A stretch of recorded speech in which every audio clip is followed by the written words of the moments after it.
Ciao ragazzi, buongiorno, buonasera, buonanotte, benvenuti al nostro 12° video. Welcome to our 12th video of this little series of online classes.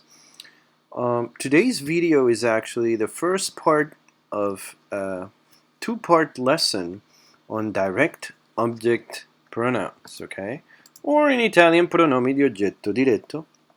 The reason why I have decided to do this in two parts is that during my time, not only at Hosters but everywhere that I have taught Italian, I have noticed that some students have a fairly decent knowledge of the rules of grammar, but others do not. And when we come to a certain point of the semester near its end, we start studying certain concepts that require a knowledge of how they work grammatically. So this first part of the lesson is actually going to be entirely about English.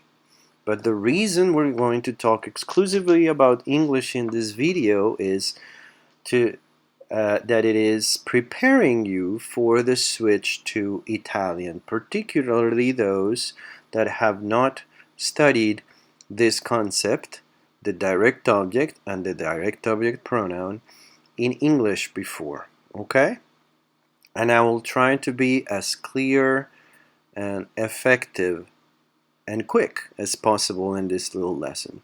For those of you who had good grammar in school, right, that learned grammar in school, this will probably be just a review, but maybe it's still useful to watch this video and you will still need to know what to do for the activity, right? But I am sure that for many of you this is new territory. So let's start with a fairly simple English sentence. The boy eats the apple. Okay, and the first thing I want to do is think about the parts of this sentence, right, and classify them using concepts that we have already studied in Italian, right? So let's start with the first word, the, right? We have said that that is an article, and I hope you recall that it's a specific type of article. It's the definite article, right? So articles are divided in indefinite ones and definite ones, right? Definite articles are used when we want to talk about something specific, right? So the boy, that means we're thinking about a specific boy, right? A boy would be a use of the indefinite article, and that would mean just some boy somewhere. We're not thinking about a specific one, right? So articles precede nouns, and their function is to tell us whether we are talking about something specific or something in general, right? So the is a definite article. Boy, what kind of word is that? That's a noun, right? We have said repeatedly that the words we use to talk about things, people, animals, or abstract concepts are nouns. So boy is a person, right? That means this is a noun. Now, eats, what kind of word is that? I hope everyone remembers that this is a verb, right? Verbs are the words we use to talk about actions. Eating is an action, so eats is a verb. Again, what is that? Well, again, it's a definite article, right? An apple, what is that? It's a word that talks about a thing, so it's a noun, right? All of this we knew already, right? But now I want to think about this sentence differently in grammatical terms, right? I'm going to think about a different division. So the boy eats the apple. Now I don't want to divide the boy in two parts. I want to think about the boy as a unit, right? And I'm going to call that unit the subject of the sentence. So the boy is the subject of the sentence, the boy eats the apple. Now, what do I mean by the subject of a sentence? Well, I mean whoever or whatever is doing the action of the sentence. Okay? In the sentence, the boy eats the apple, the action is eating. And who does the action of eating in this sentence? Well, the boy does. That is why the boy is the subject of my sentence. Okay? There is a neat little trick that you can use to find the subject of a sentence. You can ask this question: who or what X's? What is that X's thing? Well, change the X for the verb that is being used in the sentence. It's very simple, right? So we change this X for eats, right? Who or what eats? And you apply it to this sentence. Who or what eats? Well, the boy eats, right? That's the one who eats. Okay, that's the subject. So the question who or what X's gives you the subject of the sentence, okay? Now, eats, what was that? Yeah, we know what it is. That's the verb, right? And now let's think about the apple. That's not the subject of our sentence, right? That's not who is eating. The boy is the one who does the eating. So what is the apple? Well, I'm going to take this as a unit again, and I'm going to call it the direct object of my sentence. What do I mean by direct object? The direct object of a sentence is whoever or whatever is being directly affected by the action. So in the sentence, the boy eats the apple. The boy is the subject because he's doing the eating, and the apple is the direct object because it is being eaten, right? It is clearly being affected by the action, right? It's being eaten. Okay? So the direct object is whoever or whatever is directly affected by the action. But if you find this confusing, there's another neat little trick to find direct objects. It's a different question. You ask who or what is X. And again, you just change the X for the verb that is being used in the particular sentence you're analyzing. So in this case, who or what is eaten? Clearly, the apple, right? It's not the boy, he's doing the eating, but who or what is eaten? Well, the apple is what is eaten. Right? That is the direct object of our sentence. Okay? In short,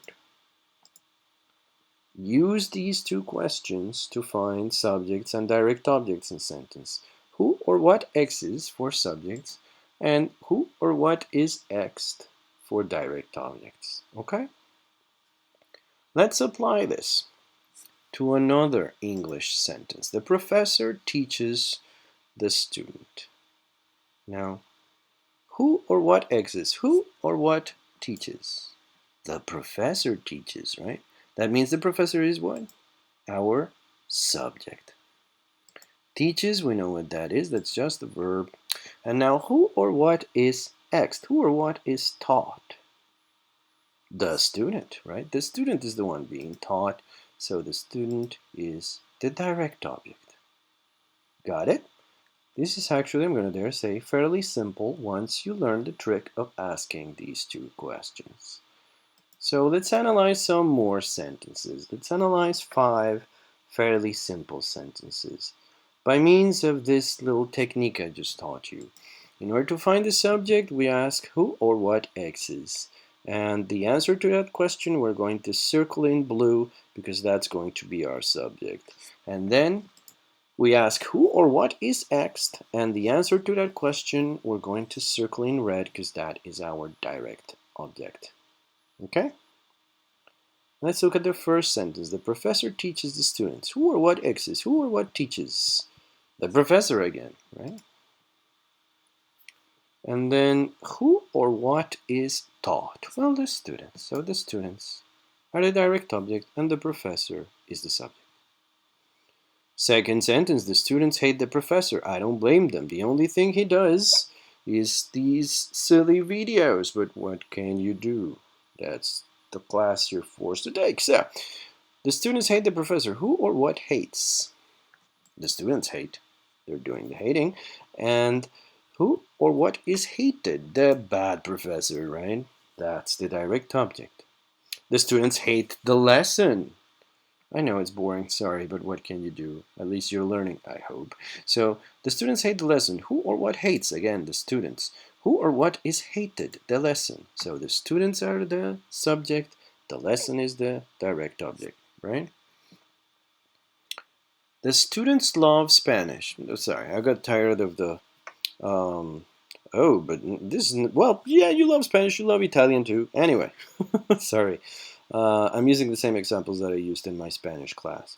So the students love Spanish or Italian. The students love Spanish. Who or what loves? That is the student. So the students are the subject. And who or what is loved? Spanish in this sentence, right? So that is our direct object. Now the last example I'm using to show you that there's a very clear difference between being the subject of an action and being its direct object. The male student loves the female student, right? Clearly, it's one thing to love, it's another entirely to be loved. The male student loves the female student. That does not mean that this is reciprocal, right? That does not mean that the female student also loves the male student, right? Loving is very, very different from being loved. So, who loves? Who or what loves in this sentence? Well, the male student, so he's the subject. And who or what is loved? The female student is the one being loved, so she is the direct object. Okay? So, for our activity, it's going to be fairly simple. I'm just going to give you 5 sentences in English, very similar to these.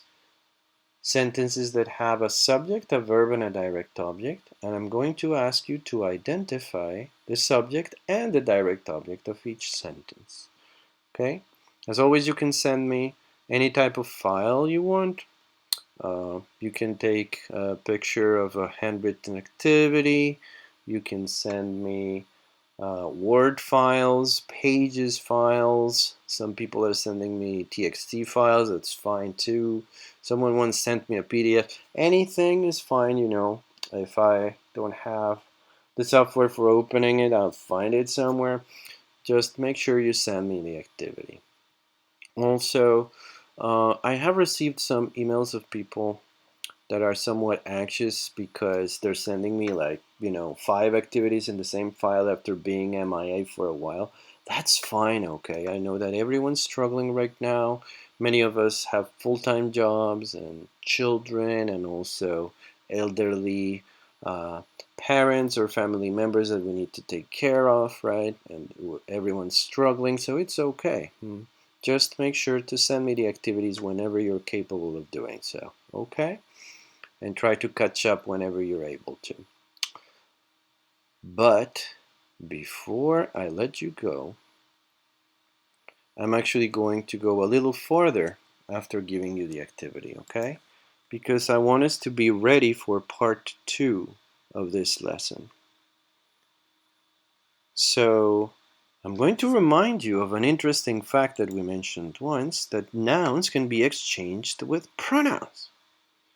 What do I mean? Well, let's go back to our little sentences that we used for examples.